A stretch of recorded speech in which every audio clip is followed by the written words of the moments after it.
जय श्री कृष्ण मित्रों, स्वागत है आपका अपने चैनल अनमोल स्टोरी पावर में। आज हम लेकर आए हैं चतुर पंडित की कहानी। अगर आपको हमारी यह कहानी पसंद आए तो कृपया वीडियो को लाइक करके चैनल को सब्सक्राइब करें और बेल आइकन को जरूर दबाएं। तो चलिए दोस्तों, कहानी की तरफ बढ़ते हैं। गांव का नाम था बनकुंडा। दूर दूर तक फैले खेत, कच्चे रास्ते और बैलगाड़ियों की कतारों के बीच बसा यह गांव शांत था, लेकिन एक रहस्य की तरह अपनी मिट्टी में कुछ अनकही कहानियां छिपाए हुए था। यहाँ के लोग भोले भाले थे, मगर एक व्यक्ति ऐसा था जो बाकी सबसे अलग था। पंडित दयानंद। चेहरे पर सादगी, माथे पर चंदन और वाणी में शहद जैसा मीठापन, लेकिन दिमाग तेज जैसे उस तरह। वो ज्योतिष भी जानते थे, तंत्र भी, और मनोविज्ञान तो मानो उनकी मुट्ठी में था। एक दिन सूरज ढल रहा था और गांव के बाहर के जंगल में एक टूटी फूटी झोपड़ी में दो डाकू बैठकर योजनाएं बना रहे थे। उनका नाम था गब्बर और कलिया। दोनों इतने चालाक नहीं थे जितने लालची। उन्होंने सुना था कि बनकुंडा गांव का पंडित बहुत धनवान है। लोग उसे दक्षिणा में सोना चांदी तक देते हैं। यही सोचकर वे गांव की तरफ बढ़े, मुंह पर नकाब बांधकर। रात का समय था जब वे पहली बार पंडित के दरवाजे पर पहुंचे। दरवाजा खुला था, भीतर दिया टिमटिमा रहा था। पंडित जी हवन कर रहे थे, आंखें बंद, होठों पर मंत्र। जैसे ही उन्होंने डाकुओं की परछाई देखी, उन्होंने एक क्षण को कुछ नहीं कहा। गब्बर बोला, पंडित, सब कुछ निकाल दे वरना इसी हवन कुंड में फेंक देंगे तुझे। कलिया चिल्लाया, सुन लिया ना, तेरी सारी कमाई हमारी होगी अब। पंडित ने आंखें खोलीं, शांत स्वर में बोला, हे देवताओं के प्रतिनिधियों, तुम लोग सही समय पर आए हो। आज की रात बहुत खास है। इसे तंत्र रात्रि कहते हैं।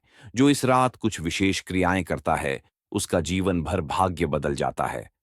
गब्बर और कलिया पहले तो चौंके, फिर गब्बर ने कहा, कौन सी क्रिया, हमें भी बता। पंडित ने मुस्कुराते हुए कहा, तुम दोनों भाग्यशाली हो। आज मैं एक दुर्लभ यज्ञ कर रहा हूं, जिससे गुप्त खजाना प्राप्त होता है। लेकिन इसमें दो विशेष व्यक्ति चाहिए, जो जंगल में जाकर एक रहस्यमयी लोटा भरकर लाएं। वह लोटा जो केवल लालचियों को दिखता है। केवल वही लोग उसे छू सकते हैं जिनके मन में धन की प्यास हो। डाकू मुस्कुराए। उनके मन में लालच कूट कूट कर भरा था।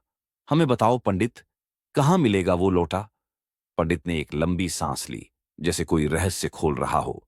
उस पुरानी हवेली के पीछे एक कुआं है, उसी में छिपा है लौटा। मगर ध्यान रहे, जो डर गया वो गया। अगर तुमने पीछे मुड़कर देखा तो लौटा गायब हो जाएगा और तुम पत्थर बन जाओगे। गब्बर और कलिया ने देखा। पंडित का चेहरा गंभीर था। उनकी आंखों में विश्वास था, जैसे वो कोई तांत्रिक हों। दोनों डाकू दौड़े हवेली की ओर। अंधेरा था, चमगादड़ों की चीखें, सूखी लकड़ियों की चरमराहट और काले साए। लेकिन लालच ने उनके डर को दबा दिया। कुएं तक पहुंचते पहुंचते दोनों के मन में थोड़ा डर समा चुका था। लेकिन उन्हें कुएं में झांकते ही चमकता हुआ एक पीतल का लोटा दिखा। जैसे ही गब्बर ने उसे निकालने के लिए रस्सी डाली, पीछे से एक कड़कती आवाज आई, तुम लोग लौटा चुराने आए हो? ये गांव का देवता है। दोनों ने डर कर पीछे देखा, और वही हुआ जिसका डर था। उन्हें कुछ नहीं दिखा, लेकिन जब आंखें वापस कुएं की ओर गईं, लोटा गायब था और उस जगह खड़ा था एक बकरा। कलिया चिल्लाया, बकरा, ये कहां से आया? और तभी पेड़ों के पीछे से आवाज आई, बकरा नहीं, वो तुम्हारे मन का लालच है, जो अब रूप बदल चुका है। दोनों भाग खड़े हुए, लेकिन रास्ता भूल गए। भटकते भटकते सुबह हो गई। उधर पंडित जी मुस्कुराते हुए अपने घर में आराम कर रहे थे। उन्होंने रात को ही गांव के बच्चों को उस हवेली के पास भेज दिया था, जहां उन्होंने एक पुराना लोटा रखा था और दो बकरों को खुला छोड़ दिया था। बच्चों ने ठीक समय पर बकरों को कुएं के पास दौड़ा दिया। सब वैसा ही हुआ जैसा पंडित ने सोचा था। सुबह गांव वालों ने देखा कि दो अजनबी जंगल से थके हारे आ रहे हैं, फटे हुए कपड़े, चेहरे पर डर और भ्रम। पंडित ने लोगों से कहा, इन्हें भटकने दो। ये आए थे हमें लूटने, लेकिन ईश्वर के चक्र में फंस गए। गांव वालों ने उन्हें पानी पिलाया, लेकिन पहचान नहीं दी। गब्बर और कलिया को अब समझ आ गया था कि उन्होंने जिस व्यक्ति को मूर्ख समझा, वो असल में गांव का सबसे चतुर इंसान था। उसी दिन से दोनों ने डाकागिरी छोड़ दी। गांव छोड़ने से पहले उन्होंने पंडित के पैर छूकर माफी मांगी और पंडित ने सिर पर हाथ रखकर कहा, लालच में जो गिरते हैं वो हमेशा अपने ही जाल में फंसते हैं। इस तरह एक चतुर पंडित ने न केवल खुद को बचाया बल्कि दो डाकुओं को नई राह पर भी डाल दिया। लेकिन यह तो सिर्फ शुरुआत थी। पंडित दयानंद की बुद्धि की असली परीक्षाएं तो अभी बाकी थीं। गांव छोड़ते वक्त गब्बर और कलिया ने तय कर लिया था कि अब वे डाकू नहीं रहेंगे। लेकिन मतलब ये नहीं कि उन्होंने चालाकी छोड़ दी थी। जंगल के बाहर एक पुराने पीपल के पेड़ के नीचे बैठते हुए कलिया ने कहा, गब्बर भाई, पंडित ने हमें मूर्ख बना दिया, लेकिन उसकी एक बात सच्ची थी। भोले लोग बातों में आ जाते हैं। अब अगर हम थोड़ी अक्ल लगाएं तो ये पंडितगिरी वाला धंधा तो बड़ा जबरदस्त है। गब्बर की आंखें चमक उठीं। उसने कहा, सही बोले। अब लूटने की जरूरत नहीं, खुद ही लोग सोना लेकर आएंगे। हम बस उनके डर, दुहूक और अंधविश्वास को बेचेंगे। इसी विचार के साथ जन्म हुआ बाबा बृहस्पतिनाथ और उनके चेले चमत्कारी चेलाश्री कलिकांत का। कुछ ही दिन में जंगल के किनारे एक झोपड़ी बनाई गई, जहां धूप, अगरबत्ती, नींबू मिर्च और राख से सजी एक चमत्कारी गद्दी रखी गई। बाबा बृहस्पतिनाथ यानी गब्बर सफेद दाढ़ी और लंबा चोला पहनकर बैठा करते, आंखें बंद, माथे पर भभूत और मुंह से रहस्यमयी आवाजें। ओम नीलांजनाय विद्महे। कलिकांत यानी कलिया झूठी कहानियों का उस्ताद था। हर आगंतुक को वो कहता, बाबा सब जान जाते हैं, आप कुछ कहो मत, बस झुक जाओ। बाबा स्वयं तुम्हारी आत्मा से संवाद करेंगे। कुछ ही दिनों में गांव के लोग उनके पास आने लगे। किसी का बच्चा रात को डरता था, किसी की गाय दूध नहीं देती थी, कोई बीमार, कोई बेरोजगार। बाबा एक नजर डालते, आंखें घुमाते और फिर बोलते, इसका कारण पूर्वजों की आत्मा है। तुम्हें एक नींबू को 7 बार उल्टा घुमाकर उस कुएं में फेंकना होगा, फिर 101 रुपये दक्षिणा देना, तभी मुक्ति मिलेगी। लोग हैरान भी होते, डरते भी, लेकिन अगर ठीक हो गया तो वाली सोच में सब कुछ कर देते। हफ्ते भर में उनके पास मुट्ठी भर ताबीज, राख, चूर्ण और मंत्र बिकने लगे। हर चीज के अलग रेट। धीरे धीरे गब्बर और कलिया ने समझ लिया कि केवल डर दिखाना काफी नहीं, लोगों को चमत्कार भी दिखाना होगा। उन्होंने एक योजना बनाई, एक नकली भूत भगाने की लीला। एक महिला को पैसे देकर कहा गया कि वो बाबा की गद्दी पर आकर कांपने लगे, उलटी सीधी बोले और फिर बाबा के एक फूंक से शांत हो जाए। ठीक वैसा ही हुआ। जैसे ही महिला की आंखें उलटने लगीं, बाबा ने आंखें बंद कीं, राख उड़ाई और गरजते हुए बोले, हे बेताल, वापस जा। और महिला शांत हो गई। गांव में हलचल मच गई। बाबा तो साक्षात सिद्ध पुरुष हैं। अब हर दिन गद्दी के सामने लंबी कतार लगने लगी। मिर्ची में से भूत निकालना, ताबीज बांधना, पीपल के नीचे मंत्र पढ़वाना, बाबा के चमत्कारों की कहानियां गांव-गांव फैलने लगीं। कलिया ने सुझाव दिया, अब अगला स्तर है भविष्यवाणी। लोगों को बताओ कि अगली अमावस्या को उनके साथ कुछ बड़ा होगा। डर बढ़ेगा तो दक्षिणा भी बढ़ेगी। बाबा ने भविष्यवाणियां शुरू की। तुम्हारे घर कोई बीमार पड़ने वाला है, तैयारी कर लो। जब सच होता, लोग और झुकते। लेकिन पंडित दयानंद को शक हुआ। एक दिन वे भेष बदलकर बाबा की गद्दी पर पहुंचे, फटे कपड़े, सफेद दाढ़ी और एक लाठी।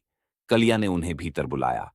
बाबा ने आंखें बंद की और बोला, तुम पर शनि की छाया है, तुम्हें जल्दी कोई दान देना होगा। तभी पंडित ने अपनी वाणी बदली, दान किसे? तुझ जैसे ठगों को। गब्बर और कलिया चौंक गए। पंडित ने अपनी दाढ़ी हटाई और आंखों में वही तेज झलका। बाबा के नकली गद्दी के पीछे छिपी सारी नकली चीजें उन्होंने बाहर खींच लीं।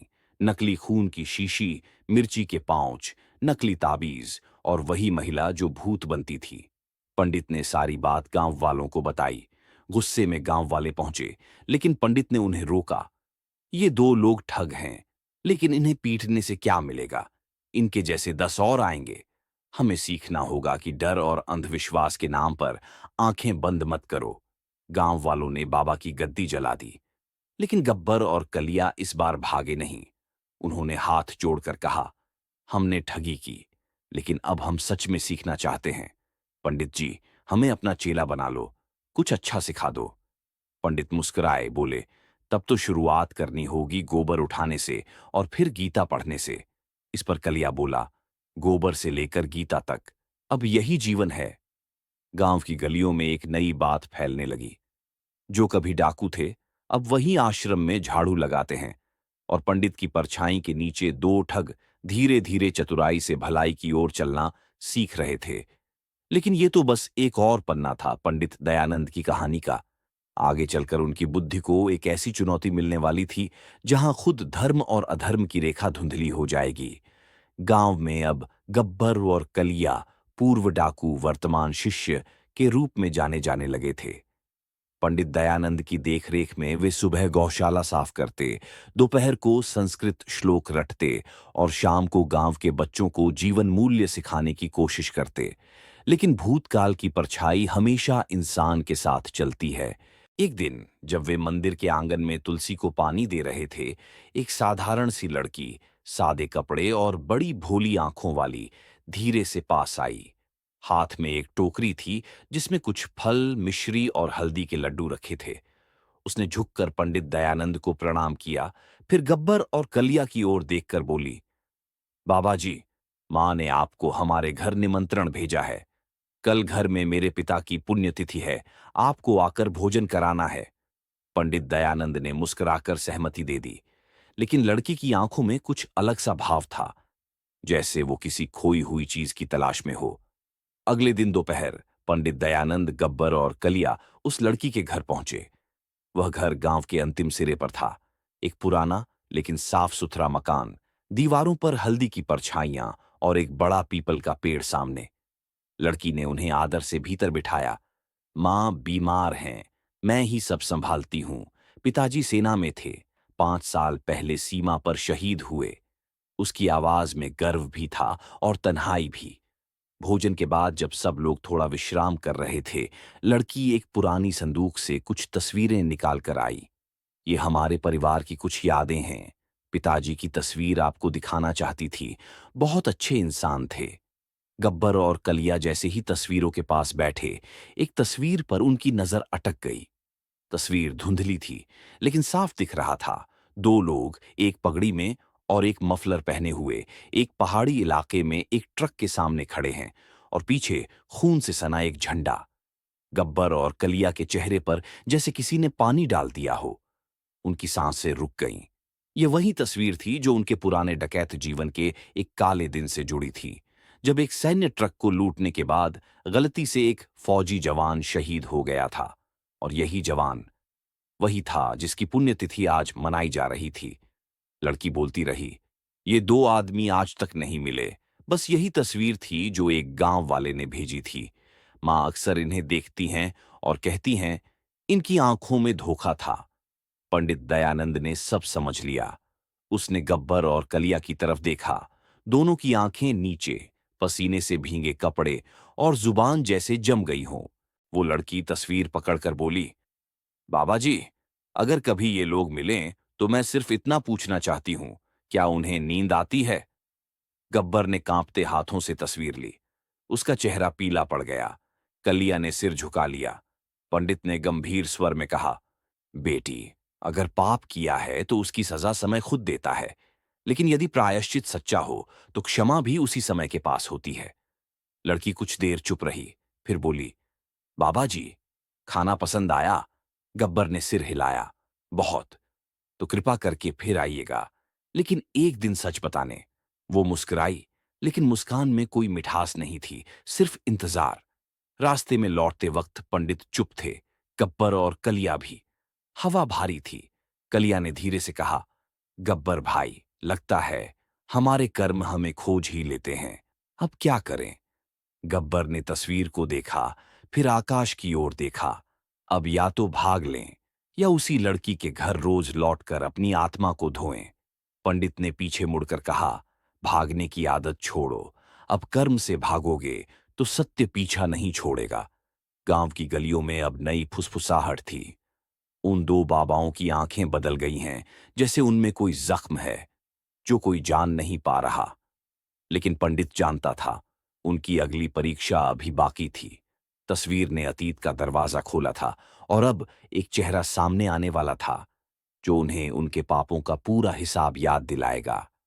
सूरज अपने अस्त होने की तैयारी में था जब गांव की सीमा पर धूल भरी सड़क पर एक साया दिखाई दिया।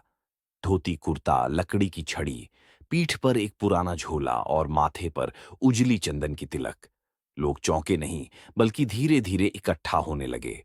किसी ने कान में फुसफुसाया, अरे, ये तो असली पंडित दयानंद लगते हैं, जो 3 साल पहले तीर्थ यात्रा पर निकले थे। गांव वालों ने उन्हें घेर लिया। पंडित मुस्कुराए, बिल्कुल वही हूं। काशी, उज्जैन, द्वारका सब घूम चुका, अब अपने गांव लौटा हूं। पर यह सुनते ही सबसे अधिक हड़बड़ाहट अगर किसी को हुई तो वह मंदिर में टिके हुए नकली पंडित दयानंद को। असल में जो पंडित बना था वह कोई और नहीं, वही था जो डाकू गब्बर ने सबसे पहले पगड़ी पहनकर बनाया था, जब डकैती का नया रूप धार्मिक धोखा चुना था। जब गब्बर को खबर मिली कि असली पंडित लौट आया है, उसने सबसे पहले मंदिर के पीछे बने अपने गुप्त ठिकाने में कलिया को बुलाया। कलिया, जो अब तक गांव के बच्चों को नैतिकता पढ़ा रहा था, हड़बड़ा कर आया। अब क्या करें गब्बर भाई, ये तो वही पंडित है जो असली में मंदिर का सेवक था। लोग हमें पहचान लेंगे। गब्बर की आंखों में तनाव की लकीरें थीं। वो चुप रहा, फिर बोला, अब नकाब चढ़ाकर बहुत दूर आ गए हैं। अब या तो और गहराई में उतरना होगा या बाहर निकलकर पूरा खेल खत्म करना होगा। अगले दिन मंदिर में बड़ा आयोजन रखा गया। गांव वालों ने सोचा, अब असली और नकली का फैसला होगा। दोनों पंडित एक मंच पर आमने सामने थे। असली पंडित ने गांव वालों को देखकर कहा, मैं कोई क्रोध नहीं लाया हूं। अगर कोई मेरी जगह रहकर धर्म का प्रचार कर रहा था तो देखना चाहता हूं कैसे कर रहा था। गब्बर ने आंखें झुकाईं। कलिया पास में खड़ा कांप रहा था। असली पंडित ने सवाल किया, गायत्री मंत्र बताओ बेटा। गब्बर ने बोला, एयूएम भूर भूव स्वाहा। फिर चुप। पंडित मुस्कुराया, कोई बात नहीं, शायद भूल गए, लेकिन पाप से घृणा करो, पापी से नहीं। क्या इसी मूल मंत्र को तुमने अपनाया? गांव वाले कुछ नहीं समझ पाए, पर पंडित की आंखें अब सीधे गब्बर पर थीं। कौन हो तुम? गब्बर कुछ कहना ही चाहता था कि तभी एक बूढ़ी महिला भीड़ में से आगे आई। वह वही थी जिसकी बेटी ने कुछ दिन पहले उन बाबाओं को घर बुलाया था। हाथ में वह पुरानी तस्वीर थी। उसने मंच पर चढ़कर पंडित को वो तस्वीर दिखाई। पंडिता जी, अगर आप सच में ज्ञानी हैं तो इन दोनों को देखिए। क्या इनका चेहरा कहीं देखा है? पंडित ने ध्यान से देखा, और जैसे ही नजरें गब्बर और कलियां पर गईं, उनके चेहरों की उदासी गवाही देने लगी। अब न कोई बहाना था, न कोई पर्दा। गब्बर ने आगे बढ़कर तस्वीर पकड़ी और मंच पर खड़े होकर पहली बार साफ बोला, मैं वही हूं जिसकी आंखों में उस दिन लालच था और हाथों में गुनाह। मैं गब्बर हूं, और ये मेरा साथी कलिया। भीड़ में सनसनी फैल गई। पंडित ने कहा, अगर तुम सच बोल रहे हो तो भाग क्यों नहीं जाते? अब तो सब जान गए। गब्बर की आवाज भारी थी, अब भागने से नहीं, भुगतने से माफी मिलेगी। हम गांव में जाल बिछाने आए थे, पर खुद फंस गए। यहां के लोगों ने हमें झूठ बोलने की आजादी दी, मगर सच्चा इंसान बनने का भी मौका। अब हम भागेंगे नहीं, बल्कि वही बनेंगे जो हमने झूठ में दिखाया, सच का सेवक। गांव में एक लंबा मौन छा गया। तभी असली पंडित ने चुप्पी तोड़ी। जो अपराध स्वीकार कर ले वह आधा मुक्त हो जाता है, बाकी आधा उसे सच्ची सेवा से कमाना पड़ता है। उस दिन से गब्बर और कलिया ढोंगी बाबा नहीं, प्रायश्चिती सेवक कहलाने लगे। मंदिर के पीछे उन्होंने एक नया आश्रम बनाया, जहां हर शाम वे खुद बच्चों को पढ़ाते और गांव के बुजुर्गों के पैर दबाते। असली पंडित ने गद्दी छोड़ी और कहा, अब मैं तीर्थों की सेवा करूंगा। मेरा धर्म यहां पूरा हुआ। गांव वाले अक्सर कहते, कभी कभी झूठ भी सच बन सकता है अगर वो अपने पापों को पहचान ले। लेकिन गब्बर की आंखों में अब भी हर रात वो तस्वीर घूमती थी, और वो लड़की जिसका सवाल अधूरा रह गया था, क्या उन्हें नींद आती है? और गब्बर हर रात बिस्तर पर लेटकर खुद से यही कहता, अब आती है, लेकिन देर से। और हर सपने में एक तस्वीर होती है जो भूलने नहीं देती। गांव की सुबह आमतौर पर गायों की घंटियों और मंदिर की घंटियों की आवाज से शुरू होती थी, पर उस दिन माहौल कुछ अलग था। पूरे गांव में चर्चा थी। गब्बर और कालिया असली पंडित नहीं, डाकू हैं। कल रात तक जो लोग उनके चरण छूते थे, आज उनके नाम सुनते ही थूकने लगे। झूठी बाबागिरी, नकली ताबीज, जादू टोने की दुकानें, सबकी सच्चाई सामने आ चुकी थी। खबर आग की तरह फैली। पहले पंचायत बुलवाई गई, फिर चौपाल पर पूरे गांव को इकट्ठा होने का आदेश हुआ। मंदिर के पास वो चौड़ी जगह, जहां कभी चमत्कारिक कथा कहानियों का मेला लगता था, आज न्याय की सभा बन चुकी थी। गब्बर और कालिया, जो अब अपने असली भेष में थे, बिना जनेऊ, बिना तिलक, बिना पगड़ी, बांधकर एक पेड़ के नीचे बैठा दिए गए। दोनों की आंखें झुकी थीं, चेहरों से पश्चाताप टपक रहा था, लेकिन गांव वालों के दिल में आग थी। पहले बुजुर्गों ने कहा, पंडित का वेश धरकर तुमने गांव की आस्था को लूटा है। एक महिला चिल्लाई, मेरे बच्चे को ताबीज बेचकर झूठी उम्मीदें दी। एक लड़का आगे बढ़ा, मैंने तुम्हारे कहने पर स्कूल छोड़कर पाठशाला ज्वाइन की थी। भीड़ गरजने लगी, मारो इनको, जला दो इनकी दुकानें, बांध दो पंचायत के खंभे से। हवा गर्म थी और गुस्से का ताप उससे भी तेज। लेकिन तभी भीड़ को चीरती हुई असली पंडित दयानंद वहां पहुंचे। उनके साथ वही लड़की थी जिसने पहले तस्वीर दिखाई थी, सावित्री। पंडित ने हाथ उठाया और कहा, अगर ये दोषी हैं तो दंड मिलेगा, लेकिन क्या भीड़ बनकर हम खुद न्यायाधीश बन जाएंगे? गांव कुछ शांत हुआ। पंडित ने आगे कहा, इनकी सजा अब केवल मार नहीं, सेवा है, ताकि हर दिन इन्हें वो चेहरा याद आए जिससे इन्होंने धोखा किया। इनकी पोल खुल चुकी है, अब भागने की जगह नहीं बची। पर सच्चा प्रायश्चित मार से नहीं, सुधार से होता है। भीड़ में कुछ लोग भुनभुनाए, पर कईयों ने पंडित की बात पर सिर हिलाया। तभी पंचायत प्रमुख खड़ा हुआ। उसने कहा, गब्बर और कालिया अब गांव से बाहर नहीं जाएंगे। इन्हें गांव की नाली साफ करनी होगी, हर सुबह मंदिर की सफाई करनी होगी, और बच्चों को वो पढ़ाना होगा जो कभी खुद नहीं सीखा। ईमानदारी, पंडित ने कहा, और सावित्री अब इनकी गुरु होगी। जिससे तुमने छल किया, अब उसी से ज्ञान पाओगे। गब्बर और कालिया ने झुककर सहमति दी। शायद ये सजा उन्हें किसी जेल से ज्यादा डरावनी लगी। हर रोज उन्हीं चेहरों का सामना करना, जिनसे वे झूठ बोले थे। चौपाल में सन्नाटा था, पर हवा में एक नई गूंज उठ रही थी, सच्चाई की, पश्चाताप की, और इंसान की हार से उसकी नई शुरुआत की। गांव वाले धीरे धीरे लौटने लगे, पर उस दिन के बाद गब्बर और कालिया का नाम कभी पहले जैसा न लिया गया। अब वे ढोंगी बाबा नहीं, गलती के बंदी कहलाते थे। उनकी पोल खुली थी और भीड़ झूठी थी। पर सबसे बड़ी बात ये थी, न्याय हुआ था, और वो भी उसी गांव में जहां कभी गब्बर और कालिया को देवता समझा गया था।